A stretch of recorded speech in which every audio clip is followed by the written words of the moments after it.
Hello friends, this is HR Vishwakarma and you are watching HR Academy YouTube channel.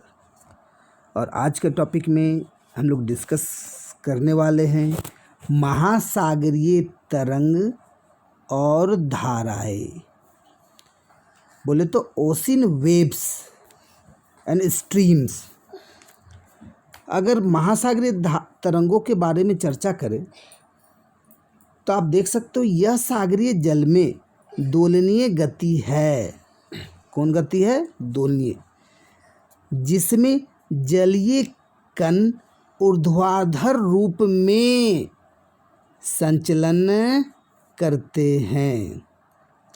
तरंग का ऊपरी भाग rig बोले तो अप मतलब डाउन, या शीर्ष बोले तो अप, तो अप डाउन एवं निचला भाग गर्त कहलाता है। तो देखिए तरंग का ऊपरी भाग क्या कहलाया? रिग बोले तो अप वाला पार्ट या इसी को शीर्ष कहते हैं, और निचला भाग को गर्त कहा गया। तो रिग या गर्त के रूप में तरंग का सिचुएशन देखने को मिलता है। अच्छा, अब क्या है? प्रत्येक तरंग की एक विशेष लंबाई, ऊंचाई, वेग, तरंग आवर्तकाल होता है। दो क्रमिक श्रृंगों मतलब शीर्ष अप तथा गर्त बोले तो डाउन के मध्य की दूरी तरंगदैर्घ्य कहलाती है। तो ध्यान दीजिए इस लाइन पे। आपने देखा कि ये सागरीय जलीय दोलनीय गति होती है या ऊर्ध्वाधर रूप में होती है, और तरंग का ऊपरी भाग को शीर्ष अप और निचला भाग को गर्त डाउन कहते हैं। तो ये जो श्रिग और बोले तो शीर्ष और गर्त के मध्य की दूरी जो होती है, इसी को तरंगदैर्घ्य वेवलेंथ कहते हैं। जबकि तरंगों के रिग एवं गर्त के मध्य स्थित ऊर्ध्वाधर ऊंचाई को तरंग उच्चता बोले तो वेव हाइट कहते हैं। किसी निश्चित बिंदु से गुजरने वाले दो क्रमिक तरंगों के बीच के समय को तरंग आवर्तकाल कहते हैं। तो देखिए ये पूरी तरीके से क्या है, आपको साइंस में पढ़ाया जाता है ये सब।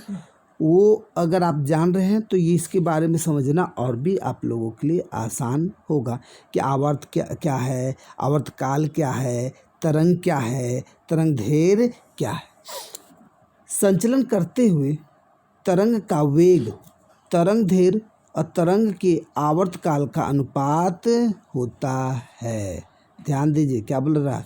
तरंग का वेग तरंगदैर्घ्य वो तरंग के आवर्तकाल का क्या होता है? अनुपात होता है। महासागरीय तरंगों की उत्पत्ति सामान्य रूप से महासागर के जलीय धरातल पर पवनों के घर्षण के कारण मानी जाती है। तो ध्यान दीजिए, फिर से सुनिए। ये कहा जा रहा है कि महासागरीय तरंग की उत्पत्ति कैसे होती है, क्या रीजन हो जो इसकी उत्पत्ति होती है? तो सामान्य रूप से महासागर के जलीय धरातल पर पवनों के घर्षण के कारण वो क्या होती है? मानी जाती है।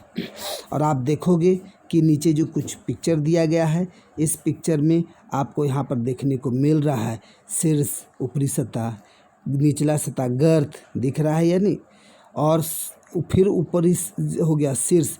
तो इन दो शीर्ष के बीच का जो टाइमिंग है उसको कहा गया तरंगदैर्घ्य। आगे समझिए क्या कहना चाह रहे हैं, ये चीज़ देखने को मिला। अच्छा, उसके बाद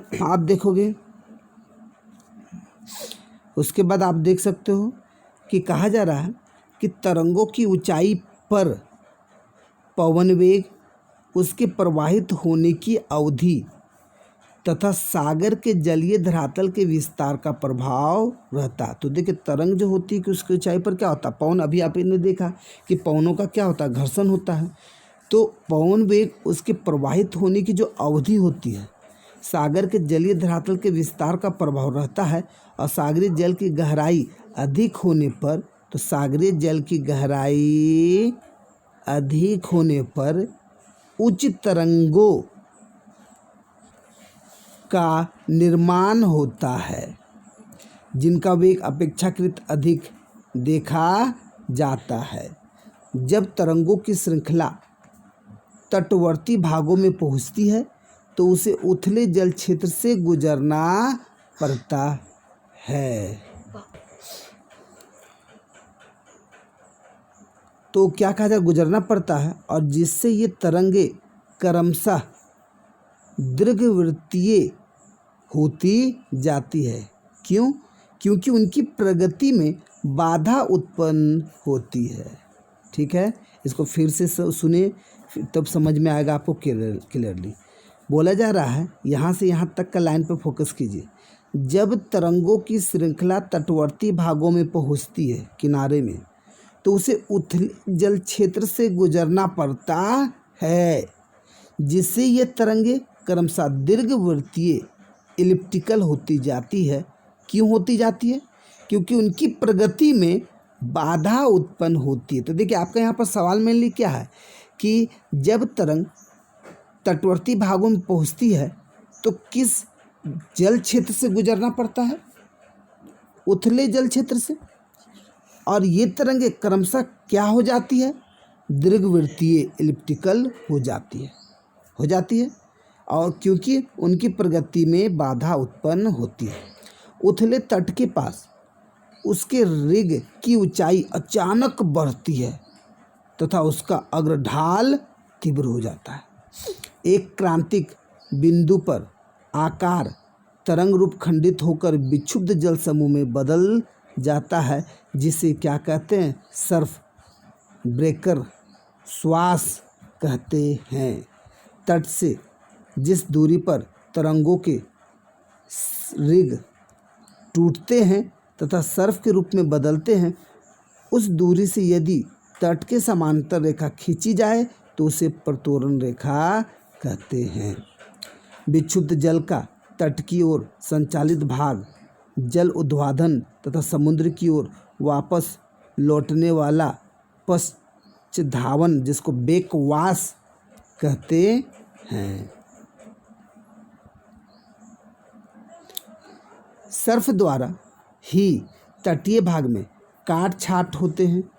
सर्फ के निर्माण के पश्चात जब उसका विक्षुब्ध जल तटवर्ती भागों में समानांतर रूप में चलता है तो उसे वेलांचली धारा कहते हैं। तो बताइए, जब विक्षुब्ध जल तटवर्ती भाग में समांतर रूप में चलते हैं तो क्या, कौन सी धारा? वेलांचली धारा कहते हैं। सागरीय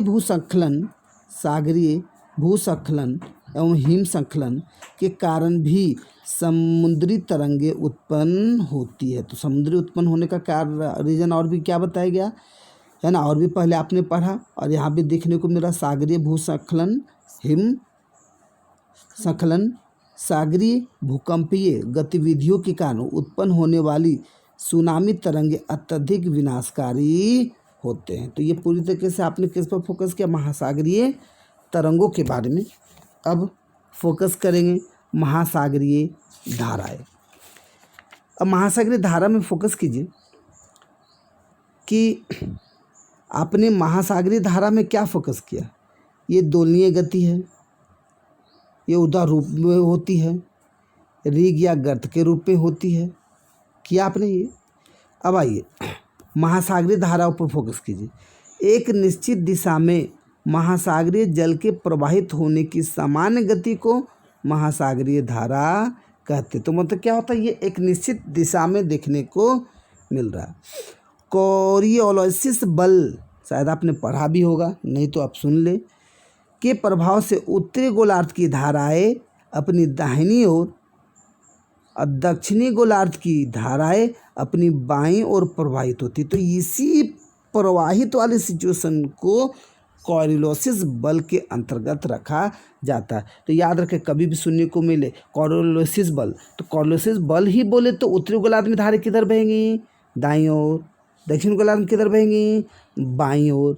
इस तरह से देखने को मिलेंगे, जो कि जब आप देखोगे हमारे भारत में जो मानसून प्रवेश होता है तो इस तरह के सिचुएशन यहाँ पर देखने को मिलते हैं। महासागरीय धाराओं के संचरण की इस समान व्यवस्था का एकमात्र प्रसिद्ध अपवाद हिंद महासागर के उत्तरी भाग में पाया जाता है, जहाँ इनकी दिशा मानसूनी हवाओं हवाओं की दिशा में परिवर्तन के साथ बदल जाती है। अब आप देखोगे कि यहाँ पर इस पिक्चर में पूरी तरीके से महासागरीय धाराओं की समान दिशा देखने को मिलती है। ठीक है, अब क्या है, अब फोकस करेंगे महासागरीय धाराओं का वर्गीकरण पे। धारा को दिशा, गति, आकार के आधार पर कई प्रकारों में विभक्त किया जा सकता है। ध्यान देंगे, क्या बोला जा रहा है, महासागरीय धाराओं को क्या है, दिशा, गति, आकार के आधार पर कई प्रकार में विभक्त किया जा सकता है। आप देखोगे सबसे पहला दिख रहा प्रवाह, ड्रिफ्ट। अब प्रवाह पे फोकस करें, इस वर्ड पे। जब सागरीय सतह का जल पवन वेग से प्रेरित होकर आगे की ओर अग्रसित होता है, तो ध्यान दीजिए क्या बोला, जब सागरीय सतह का जल, सागर है उसके सतह का जल पवन वेग से प्रेरित होकर आगे की ओर अग्रसर होता है तो उसे क्या कहते हैं, प्रवाह कहते हैं। इसकी गति एवं सीमा निश्चित नहीं होती। इसके सर्वोत्तम उदाहरण दक्षिणी अटलांटिक प्रवाह, उत्तरी अटलांटिक प्रवाह देखने को मिलते हैं। तो प्रवाह फिर से समझिए, सागरीय सतह का जल पवन वेग से प्रेरित होकर जब आगे की ओर अग्रसर होता है उसे क्या कहते हैं, प्रवाह। इसकी गति सीमा निश्चित नहीं होती है। नेक्स्ट है धारा। धारा पे अगर फोकस करें तो धारा बोले तो करंट। जब सागर का जल एक निश्चित सीमा के अंतर्गत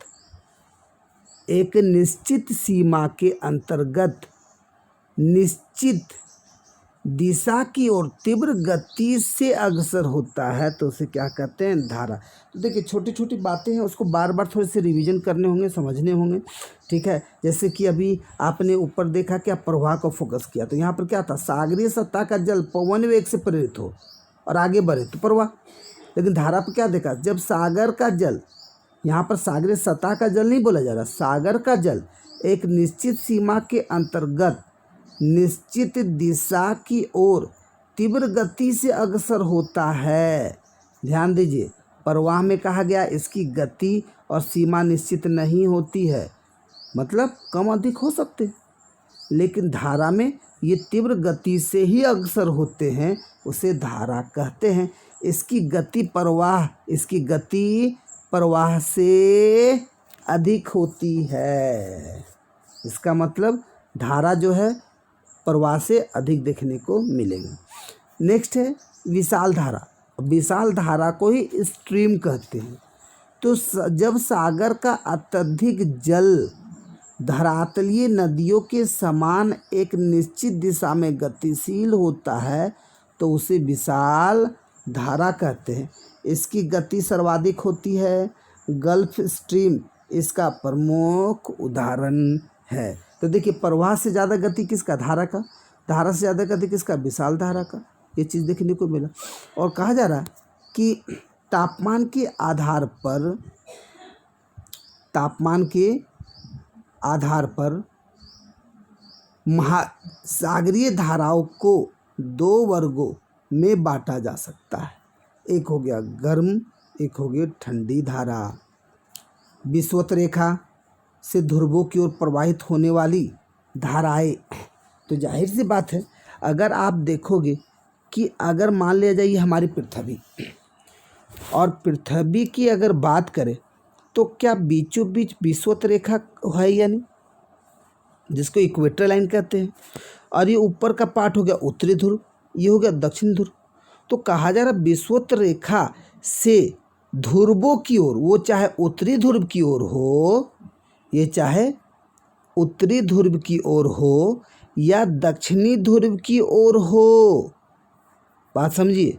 तो वही कहा जा रहा है कि विषुवत रेखा और प्रवाहित होने वाली धाराएं, क्या कहा जा रहा है, विषुवत से ध्रुवों की ओर प्रवाहित होने वाली धाराएं गर्म होती है। लेकिन अगर ये धाराएं ध्रुव से विषुवत की ओर चले, ध्रुव से विषुवत की ओर चले तो ये धाराएं कैसे देखने को मिलेंगे? ठंडी धारा होंगी।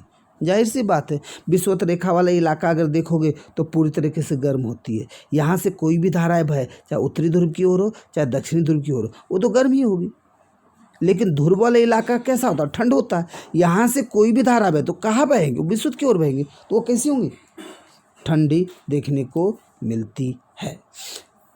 कहा जा रहा कि अब है सागरीय जलधाराओं की उत्पत्ति के कारक पर हम लोग फोकस करने का काम करेंगे। धाराओं की उत्पत्ति, उनकी गति को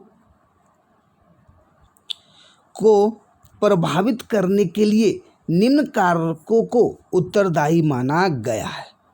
अब ये कारक कौन कौन से हैं, इन कारकों को नेक्स्ट एपिसोड में बने रहने का काम करेंगे। शेयर सब्सक्राइब के साथ। धन्यवाद।